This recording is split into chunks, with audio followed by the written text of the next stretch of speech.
There's a single image that may come to define this era of global wealth. A white yacht gliding across the waters of Dubai, calm, untouched, and behind it, a column of smoke rising from Jebel Ali Port. Dark, heavy, impossible to ignore. It climbs into the sky like a question no one wants to answer. That photo was taken on March 1st, 2026, and in one frame it captured what years of analyst reports failed to explain.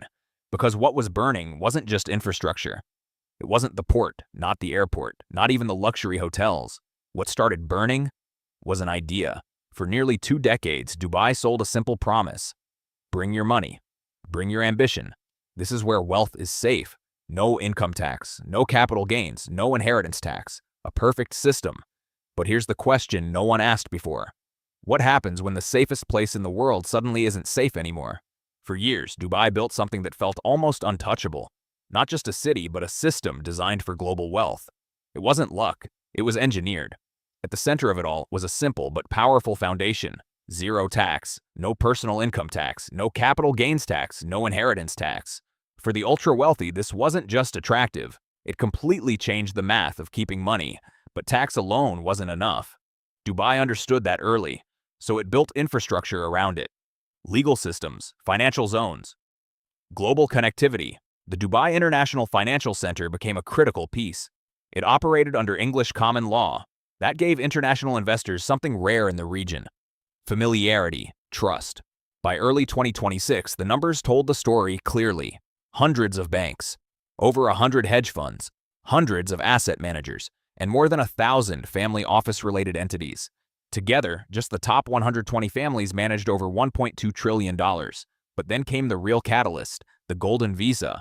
Buy property worth at least $550,000. Get a 10-year renewable residency. No employer needed, no complex process, just capital, exchanged for access. And the timing could not have been better. During COVID, wealthy individuals across the world were locked inside, paying high taxes, living in cities they couldn't even leave. Dubai offered the opposite: open space, sunlight, freedom. The result was explosive. Between 2014 and 2024, the number of millionaires in Dubai doubled. In 2025 alone, nearly 10,000 millionaires moved in. They brought with them $63 billion in liquid wealth, more than any other country that year. Luxury real estate followed. Hundreds of properties sold above $10 million, up dramatically from just a few years earlier. Prices surged roughly 70% between 2021 and 2025. And at the center of everything, there was one key promise holding it all together: safety. Dubai wasn't just rich, it was predictable. Low crime, stable government, a place where wealth didn't just grow, it stayed protected. People believed in that idea, but here's the problem. That entire system only works as long as that promise holds. For years, Dubai's model worked almost perfectly. Every variable aligned. Capital flowed in. Real estate prices climbed. Confidence reinforced itself. But beneath that surface, pressure was building. The first cracks didn't come from missiles. They came from the data. In September 2025, UBS released its Global Real Estate Bubble Index. Dubai ranked among the highest risk cities. Not number one, but high enough to raise serious concern. Then came another warning. Fitch Ratings projected a correction starting in late 2025, extending into 2026. Prices, they said, could fall by as much as 15%. The reason was simple: supply. Around 210,000 new housing units were expected to hit the market. That's roughly double the average of the previous 3 years, and in a city where real estate and construction made up over 17% of GDP. That kind of imbalance matters. But here's where things get more fragile. The issue wasn't just how much was being built, it was how people were buying. Nearly 60% of transactions were off-plan, buying properties that didn't exist yet, betting on future price increases. Entire industries formed around this behavior. Developers offered flexible payment structures. Buyers took on leverage, sometimes without fully understanding the risk. For many newcomers, it felt like a system that couldn't fail. Prices had surged after COVID. Momentum was strong, so people scaled up. Some investors didn't just buy units, they bought entire floors, using borrowed money, assuming prices would keep rising. But that assumption was the foundation, and it was fragile. Even insiders saw it. Traders, analysts, professionals inside the system began to notice the pattern. This wasn't just growth, it was acceleration driven by expectation. And expectation, once broken, doesn't unwind slowly. It snaps. But here's the real problem. All of this risk was still manageable. A correction? Yes. A slowdown? Likely. The system could absorb that. What it was never designed to handle was shock from outside the model. There was no scenario for geopolitical escalation at this scale. No pricing model for missiles. No contingency for infrastructure disruption. Dubai's entire proposition depended on one assumption. That instability happens elsewhere, not here. And the moment that assumption fails, everything built on top of it starts to shift. The shift didn't happen quietly. It showed up in numbers, fast. On February 28, 2026, the situation escalated. The United States and Israel launched strikes on Iran. Iran responded immediately, and with far more scale than many expected. In the opening days, the UAE absorbed over 800 drones and more than 200 missiles. This wasn't symbolic. This was direct impact. Key locations across Dubai were hit. The Burj Al Arab caught fire. The Fairmont on the Palm was struck. Dubai International Airport sustained damage. Even the American consulate was targeted. But the most critical hit came next, Jebel Ali Port. This wasn't just another asset. It was the engine behind roughly 36% of Dubai's GDP. When it was struck, operations were suspended. Ships stopped moving. Trade froze. And the effect spread instantly. At the same time, Iran threatened to close the Strait of Hormuz, a route responsible for around 20% of global oil supply. Energy markets reacted immediately. Then came aviation. Airspace across the Gulf began shutting down. Major airlines suspended operations. Emirates, Etihad, Qatar Airways, British Airways, Lufthansa, Virgin Atlantic. Over 4,000 daily flights were canceled. Dubai International Airport, the busiest international hub in the world, went silent. Financial markets followed. The Dubai Financial Market Real Estate Index dropped 30%, wiping out all gains from 2025. Stock exchanges halted trading, an unprecedented move. Within a month, around $120 billion in market value disappeared from UAE markets. Tourism collapsed just as quickly. Hotel bookings fell by more than 60%. Real estate activity slowed sharply. Transaction volumes dropped over 50% in a single month, and prices were projected to fall close to 20% in the near term. But numbers only tell part of the story. The real signal came from behavior. Inside the city, something shifted. In hotel lobbies, in financial offices, in luxury towers, the people who had come to Dubai for safety started to react. Charter jets sold out. Private car demand surged as residents rushed toward land borders. Flights to nearby cities filled instantly. Muscat, Hyderabad, Bangkok, anywhere with open airspace. Even pricing reflected the panic. Some paid hundreds of thousands of dollars just to secure a private exit. And for many, the realization hit at the same time. This place was no longer behaving like the system they believed in. The numbers explain the scale, but the reality becomes clearer through individual moments, because this wasn't just a market correction, it was a human reaction. Inside Dubai, the shift was immediate. In places built for stability, uncertainty took over. Wealthy residents, many of whom had moved here for one specific reason, started asking a question they never expected to ask. How do you leave? Not next month, not next year, now. But leaving wasn't simple. Airports were damaged, flights were grounded, airspace was restricted, and suddenly mobility, the one thing global wealth depends on, was limited. Some found ways out. Private charters became the only option. Prices surged in real time. Seats disappeared within minutes. One British expatriate, trying to leave with his pregnant wife and young child, watched prices climb as he searched. Each refresh, more expensive.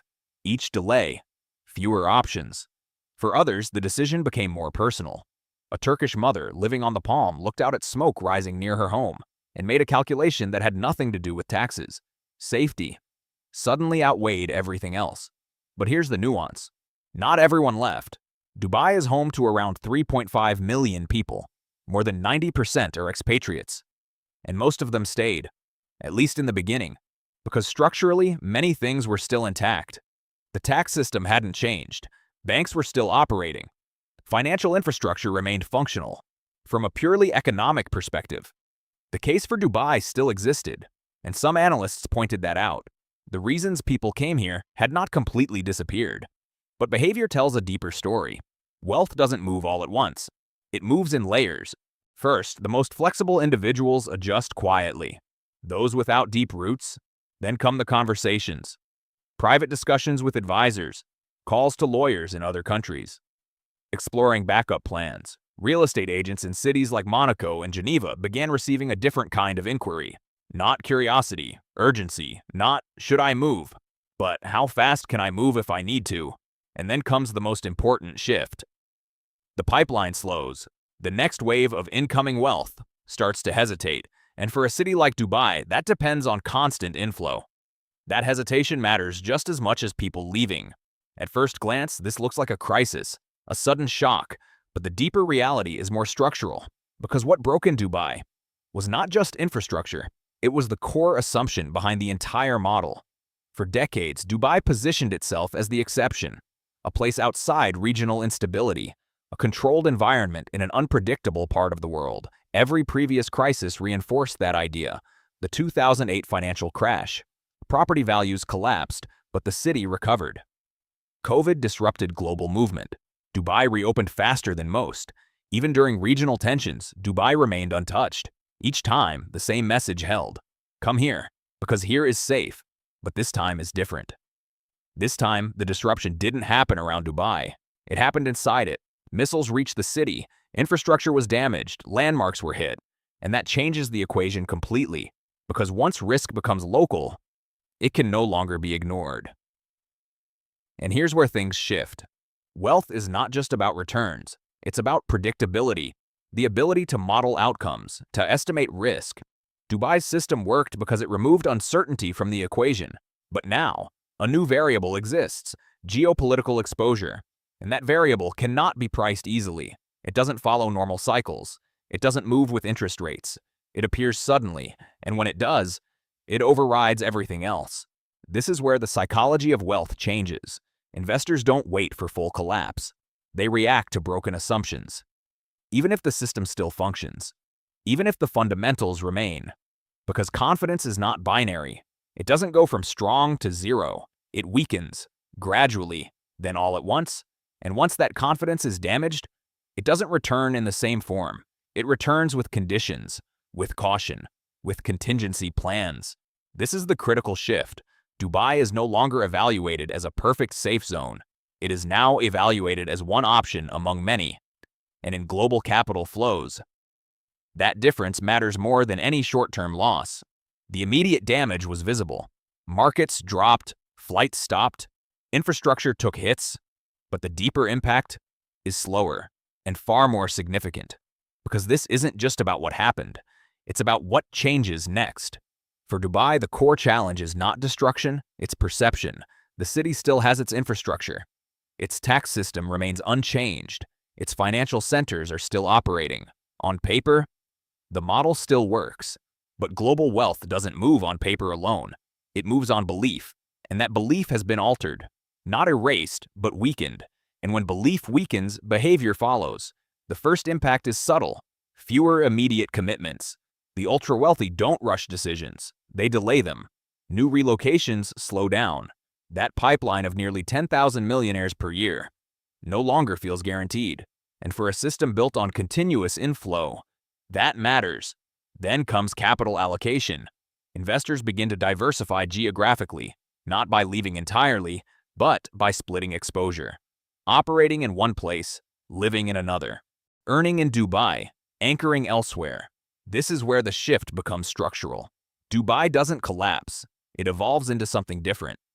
From a primary base to part of a broader strategy. At the same time, competing locations gain relevance. Not necessarily because they are better, but because they are perceived as safer. And in this environment, perception drives decisions faster than fundamentals. Another impact appears in real estate.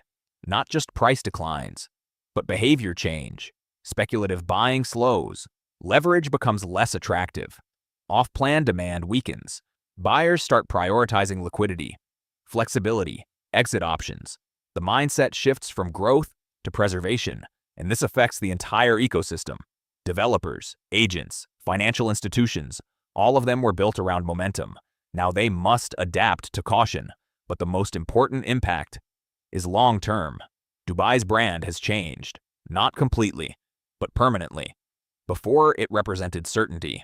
Now, it represents opportunity, with risk. And that subtle change alters how every future investor evaluates the city, because in global wealth strategy, losing the perception of being untouchable doesn't remove you from the map, but it ensures you are never the default choice again. Dubai is not finished. That much is clear. The city has faced crises before, and each time, it adapted. After 2008, when property values collapsed by more than half, it rebuilt. After COVID, it reopened faster than most of the world. Even through regional instability, it positioned itself as the safe alternative, and it will likely do that again. But this time, something fundamental has changed, because every previous crisis came from the outside. This time, the disruption landed inside the system, and that breaks something deeper than infrastructure. It breaks the narrative. For years, Dubai's entire value proposition rested on one idea: that nothing serious could happen here, that the skyline would remain untouched, that the airport would keep moving. That risk existed somewhere else. That idea no longer holds. And once a promise like that is broken, it doesn't return in its original form. It comes back altered, with doubt, with hesitation, with a visible seam. And wealth is extremely sensitive to that seam, because wealth does not just seek returns, it seeks certainty. At the same time, the global mindset is shifting. For decades, the key question was simple: where do I pay the least tax? Now, a second question is becoming just as important: where is my wealth safest? From governments, from instability, from events that cannot be predicted. And that shift changes everything. In this new framework, cities no longer compete in the same way. They play different roles. Dubai remains a place to build, to operate, to grow capital, but not necessarily to anchor it. And that distinction is where the future is being decided, because in a world that feels increasingly unstable, the most valuable asset is no longer the highest return. It is the most reliable foundation, and the investors who understand that shift early will be the ones who move first.